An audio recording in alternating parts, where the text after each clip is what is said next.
ಹಿಜಾಬ್ ನಿಷೇಧ ವಾಪಸ್ ವಿಚಾರ ವ್ಯಾಪಕವಾಗಿ ಚರ್ಚೆ ಆಗ್ತಾ ಇದ್ದಂತೆ ಸಿಎಂ ಸಿದ್ದರಾಮಯ್ಯ ಉಲ್ಟಾ ಹೊಡೆದಿದ್ದಾರೆ. ನಾನು ಹಿಜಾಬ್ ನಿಷೇಧವನ್ನ ಹಿಂದಕ್ಕೆ ಪಡಿತೇನಂತ ಹೇಳೇ ಇಲ್ಲ ಅಂದಿದ್ದಾರೆ. ನಿನ್ನೆ ಮೈಸೂರಲ್ಲಿ ಹಿಜಾಬ್ ನಿಷೇಧ ವಾಪಸ್ ಆದೇಶಿಸುತ್ತೇನೆ ಎಂದಿದ್ದ ಸಿಎಂ ಹಿಜಾಬ್ ಆದೇಶ ವಾಪಸ್ ಮಾಡಿಲ್ಲ ಅಂದಿದ್ದಾರೆ. ವಿರೋಧ ಹೆಚ್ಚಾಗ್ತಾ ಇದ್ದಂತೆ ಸಿದ್ದರಾಮಯ್ಯ ವ್ಯತಿರಿಕ್ತ ಹೇಳಿಕೆ ಕೊಟ್ಟಿದ್ದಾರೆ. ಆದೇಶ ವಾಪಸ್ ಪಡೆಯಲು ಯೋಚಿಸಿ ಹೇಳ್ತೀನಿ, ಯಾವ ಶೈಕ್ಷಣಿಕ ವರ್ಷದಿಂದ ಜಾರಿ ಮಾಡಬೇಕು ಅಂತ ಸಂಪುಟ ಸಭೆಯಲ್ಲಿ ಚರ್ಚೆ ಮಾಡ್ತೇನೆ ಎಂದಿದ್ದೇನೆ. ಬಿಜೆಪಿ ಸರ್ಕಾರದಲ್ಲಿ ನಿಷೇಧ ಮಾಡಿದ್ದನ್ನ ವಾಪಸ್ ತೆಗೆದುಕೊಂಡಿಲ್ಲ ಅಂತ ವಿರೋಧಿಗಳಿಗೆ ಟಾಂಗ್ ಕೊಟ್ಟಿದ್ದಾರೆ. ನಿನ್ನೆ ಹಿಜಾಬ್ ನಿಷೇಧವನ್ನ ವಾಪಸ್ ಪಡೆಯಲು ಹೇಳಿದ್ದೀನಿ ಅಂತ ಹೇಳಿದ್ರು. ಉಡುಪು ಧರಿಸುವುದು ಅವರವರ ಇಷ್ಟ, ಹೀಗಾಗಿ ಹಿಜಾಬ್ ನಿಷೇಧವನ್ನ ಹಿಂಪಡೆಯಲು ನಾನು ಹೇಳಿದ್ದೇನೆ. ಬಟ್ಟೆ, ಉಡುಪು, ಜಾತಿ ಆಧಾರದ ಮೇಲೆ ಜನರನ್ನ ವಿಭಜಿಸುವ, ಸಮಾಜವನ್ನ ವಿಭಜಿಸುವ ಕೆಲಸವನ್ನ ಬಿಜೆಪಿ ಮಾಡ್ತಾ ಇದೆ ಅಂತ ಆರೋಪಿಸುತ್ತಾ ಹಿಜಾಬ್ ನಿಷೇಧ ವಾಪಸ್ ಪಡೆಯಲು ಹೇಳಿದ್ದೇನೆ ಅಂತ ಹೇಳಿದ್ದಾರೆ. ಹಿಜಾಬ್ ನಿಷೇಧ ವಾಪಸ್ ನಿರ್ಧಾರವನ್ನ ಎಂಪಿಸಿಆರ್ ಸಂಘಟನೆಯ ಮುಖ್ಯಸ್ಥ ಹುಸೇನ್ ಕೋಡಿ ಸ್ವಾಗತಿಸಿದ್ದಾರೆ. ಸಂವಿಧಾನಬದ್ಧವಾಗಿ ಕೊಡಲಾಗಿದ್ದ ಮೂಲಭೂತ ಹಕ್ಕನ್ನ ಬಿಜೆಪಿ ಸರ್ಕಾರ ಕಸಿದುಕೊಂಡಿತ್ತು. ಸಿದ್ದರಾಮಯ್ಯ ಮತ್ತೆ ನಮಗೆ ಹಕ್ಕು ಕೊಡಿಸಲು ಮಹತ್ವದ ಹೆಜ್ಜೆ ಇಟ್ಟಿದ್ದಾರೆ ಅಂತ ಹಿಜಾಬ್ ವಿವಾದದ ಬಗ್ಗೆ ಸುಪ್ರೀಂ ಕೋರ್ಟ್ ಮೆಟ್ಟಿಲೇರಿದ ಹುಸೇನ್ ಕೋಡಿ ಹೇಳಿದ್ದಾರೆ. ಇನ್ನು ನಾವು ನ್ಯಾಯಾಲಯದಲ್ಲಿ ಹೋರಾಡುವ ಅಗತ್ಯ ಇಲ್ಲ, ರಿಟ್ ಪಿಟಿಷನ್ ಅನ್ನ ನಾವು ವಾಪಸ್ ಪಡೆಯುತ್ತೇವೆ ಎಂದಿದ್ದಾರೆ. ಹಿಜಾಬ್ ಬಗ್ಗೆ ಬಿಜೆಪಿಯವರಿಗೆ ಮಾತನಾಡುವ ನೈತಿಕತೆ ಇಲ್ಲ ಅಂತ ಕಿಡಿಕಾರಿದ್ದಾರೆ. ವಿದ್ಯಾರ್ಥಿನಿಯರು ಶಿರವಸ್ತ್ರ ಬೇಕು ಅಂತ ಡಿಮ್ಯಾಂಡ್ ಮಾಡಿದ್ರು. ಅದರಂತೆ ಸಿದ್ದರಾಮಯ್ಯ ಸರ್ಕಾರ ತೆರವು ಮಾಡಿದೆ. ಲಕ್ಷಾಂತರ ವಿದ್ಯಾರ್ಥಿನಿಯರಿಗೆ ಮತ್ತೆ ಶಿಕ್ಷಣ ಪಡೆಯಲು ಸಿದ್ದರಾಮಯ್ಯನವರ ನಿರ್ಧಾರದಿಂದ ಸಾಧ್ಯವಾಗಿದೆ ಅಂತ ಹೇಳಿದ್ದಾರೆ. ಹಿಜಾಬ್ ನಿಷೇಧ ವಾಪಸ್ ಎಂದಿರುವ ಸಿದ್ದರಾಮಯ್ಯಗೆ ಮುಸ್ಕಾನ್ ಧನ್ಯವಾದ ಹೇಳಿದ್ದಾರೆ. ನಮ್ಮ ಹಕ್ಕನ್ನ ವಾಪಸ್ ಕೊಟ್ಟಿರುವ ಸಿಎಂ ಸಿದ್ದರಾಮಯ್ಯ, ಜಮೀರ್ ಅಹಮದ್, ಯುಟಿ ಖಾದರ್, ಡಿಕೆ ಶಿವಕುಮಾರ್ಗೆ ಧನ್ಯವಾದ ತಿಳಿಸಿದ್ದಾರೆ. ಹಿಜಾಬ್ ವಿವಾದದ ವೇಳೆ ಪಿಎಸ್ ಕಾಲೇಜಿನಲ್ಲಿ ಜೈ ಶ್ರೀರಾಮ್ ಘೋಷಣೆ ನಡುವೆ ಅಲ್ಲಾಹು ಅಕ್ಬರ್ ಅಂತ ಕೂಗಿ ಮುಸ್ಕಾನ್ ಹೆಸರುವಾಸಿಯಾಗಿದ್ರು. ನಮ್ಮ ಸಂಸ್ಕೃತಿಯನ್ನ ಬೆಂಬಲಿಸಿದ್ದಾರೆ. ಹಿಜಾಬ್ ವಿವಾದದಿಂದ ಅನೇಕ ಹುಡುಗಿಯರು ಶಿಕ್ಷಣದಿಂದ ವಂಚಿತ ಆಗಿದ್ರು. ನಾನು ಸಹ 1 ವರ್ಷ ಕಾಲೇಜಿಗೆ ಹೋಗಿಲ್ಲ. ಈಗ ನಾನು ಪಿಎಸ್ ಕಾಲೇಜಿಗೆ ಹೋಗ್ತೀನಿ. ಎಲ್ಲರೂ ಈಗ ಬಂದು ಪರೀಕ್ಷೆ ಬರೆಯಿರಿ ಅಂತ ಮುಸ್ಲಿಂ ಸಮುದಾಯದ ಯುವತಿಯರಿಗೆ ಕರೆ ಕೊಟ್ಟಿದ್ದಾರೆ.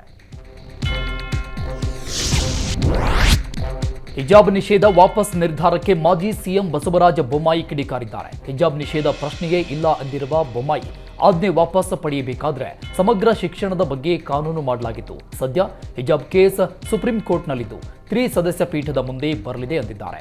ರಾಜಕೀಯ ಕಾರಣಕ್ಕಾಗಿಯೇ ಸಿಎಂ ಸಿದ್ದರಾಮಯ್ಯ ಹಿಜಾಬ್ ನಿಷೇಧ ವಾಪಸ್ ಹೇಳಿಕೆ ಕೊಟ್ಟಿದ್ದಾರೆ. ಸರ್ಕಾರದ ವೈಫಲ್ಯವನ್ನ ಮುಚ್ಚಿಕೊಳ್ಳಲು ಇಂತಹ ಮಾತುಗಳನ್ನಾಡಿದ್ದಾರೆ ಅಂತ ಸಿದ್ದರಾಮಯ್ಯ ವಿರುದ್ಧ ಕಿಡಿಕಾರಿದ್ದಾರೆ.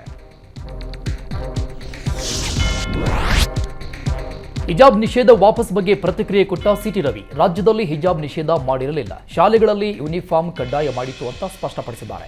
ಸಿದ್ದರಾಮಯ್ಯ ಯೂನಿಫಾರ್ಮ್ಗೆ ಹಿಜಾಬ್ ಜೋಡಿಸ್ತಾರೋ ಅಥವಾ ಯೂನಿಫಾರ್ಮ್ ಕಡ್ಡಾಯ ಅನ್ನೋದನ್ನ ತೆಗಿತಾರೋ ಅಂತ ಪ್ರಶ್ನೆ ಮಾಡಿದ್ದಾರೆ. ಸಾರ್ವಜನಿಕ ಸ್ಥಳಗಳಲ್ಲಿ ಹಿಜಾಬ್ ನಿಷೇಧ ಆಗಿರಲಿಲ್ಲ, ಕೇವಲ ಶಾಲಾ ಕಾಲೇಜುಗಳಲ್ಲಿ 1964ರ ಶಿಕ್ಷಣ ಕಾಯ್ದೆ ಪ್ರಕಾರ ಯೂನಿಫಾರ್ಮ್ ಕಡ್ಡಾಯ ಮಾಡಿತ್ತು. ಕಾಲೇಜು ಆಡಳಿತ ಮಂಡಳಿ ತೀರ್ಮಾನಿಸುವ ಸಮವಸ್ತ್ರ ಪಾಲಿಸಬೇಕು ಅಂತ ನಿಯಮ ಇತ್ತು.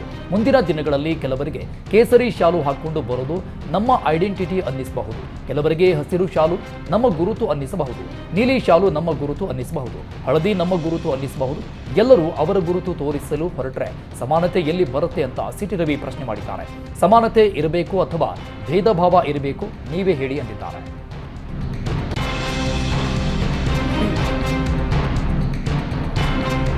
ಶಾಲಾ ಕಾಲೇಜಿನಲ್ಲಿ ವಸ್ತ್ರ ಸಂಹಿತೆಯನ್ನ ಜಾರಿ ಮಾಡಿದ್ದೇವೆ ಹೊರತು ಬಿಜೆಪಿ ಸರ್ಕಾರ ಹಿಜಾಬ್ ಬ್ಯಾನ್ ಮಾಡಿಲ್ಲ ಎಂದು ಮಾಜಿ ಶಾಸಕ ರಘುಪತಿ ಭಟ್ ಸ್ಪಷ್ಟಪಡಿಸಿದ್ದಾರೆ. ತರಗತಿಯಲ್ಲಿ ಎಲ್ಲರೂ ಸರಿಸಮಾನರು ಎಂಬ ಉದ್ದೇಶದಿಂದ ನಾವು ಜಾರಿಗೆ ತಂದಿದ್ದೇವೆ. ಕ್ಲಾಸ್ ರೂಮ್ನಲ್ಲಿ ಹಿಜಾಬ್ ಬೇಡ ಎಂಬುದು ಮಾತ್ರ ನಮ್ಮ ವಾದವಾಗಿತ್ತು. ಆದರೆ ಸಿದ್ದರಾಮಯ್ಯ ಅಜ್ಞಾನದಿಂದ ಮಾತನಾಡ್ತಾ ಇದ್ದಾರೆ. ಸಿದ್ದರಾಮಯ್ಯ ಉದ್ದೇಶಪೂರ್ವಕವಾಗಿಯೇ ಮಾತನಾಡಿದ್ದಾರಾ ಎಂದು ಪ್ರಶ್ನಿಸಿದರು. ಕಾಲೇಜುಗಳು ಪರೀಕ್ಷೆ ನಡೆಯುವಾಗಲೇ ಕರ್ನಾಟಕದಲ್ಲಿ ಮತ್ತೆ ಸಂಘರ್ಷಕ್ಕೆ ಎಡೆ ಮಾಡಿಕೊಡ್ತಾ ಇದ್ದಾರೆ. ಮುಂದಿನ ದಿನಗಳಲ್ಲಿ ಕೇಸರಿ ಶಾಲು, ರುಮಾಲು ಗೊಂದಲ ಆದರೆ ಸರ್ಕಾರವೇ ನೇರ ಹೊಣೆ ಅಂತ ಎಚ್ಚರಿಕೆ ಕೊಟ್ಟಿದ್ದಾರೆ. ಒಂದು ಸಮುದಾಯವನ್ನ ಓಲೈಕೆ ಮಾಡಲು ಹೀಗೆ ಮಾಡಲಾಗ್ತಾ ಇದೆ ಅಂತ ಆರೋಪಿಸಿದ್ದಾರೆ.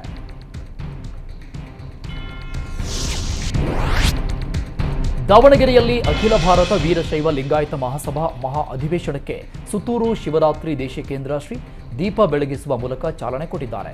ಶಿವಾಚಾರ್ಯ ಶ್ರೀ 3000 ಮಠದ ರಾಜಯೋಗೀಂದ್ರ ಶ್ರೀ ಪಂಚಮಸಾಲಿ ಪೀಠದ ವಚನಾನಂದ ಶ್ರೀ ಸೇರಿದಂತೆ ನಾಡಿನ ವಿವಿಧ ಮಠಾಧೀಶರು ಉಪಸ್ಥಿತಿ ಇದ್ದರು. ಮಹಾಸಭಾ ಅಧ್ಯಕ್ಷ ಶಾಮನೂರು ಶಿವಶಂಕರಪ್ಪ, ಸಚಿವರಾದ ಎಸ್ ಮಲ್ಲಿಕಾರ್ಜುನ್, ಈಶ್ವರ ಖಂಡ್ರೆ, ಸಂಸದ ಸಿದ್ದೇಶ್ವರ್, ಮಾಜಿ ಸಚಿವ ರವೀಂದ್ರನಾಥ್ ಸೇರಿದಂತೆ ಸ್ಥಳೀಯ ಶಾಸಕರು ಭಾಗಿಯಾಗಿದ್ದರು.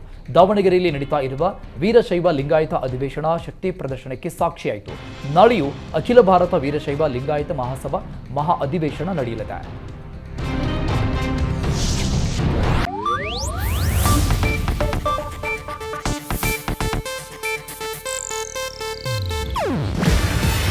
ಇದು ಏಷ್ಯಾನೆಟ್ ನ್ಯೂಸ್ ನೆಟ್ವರ್ಕ್ ಪ್ರಸ್ತುತಿ. ನೀವು ನೋಡ್ತಿದ್ದೀರಾ ಏಷ್ಯಾನೆಟ್ ಸುವರ್ಣ ನ್ಯೂಸ್.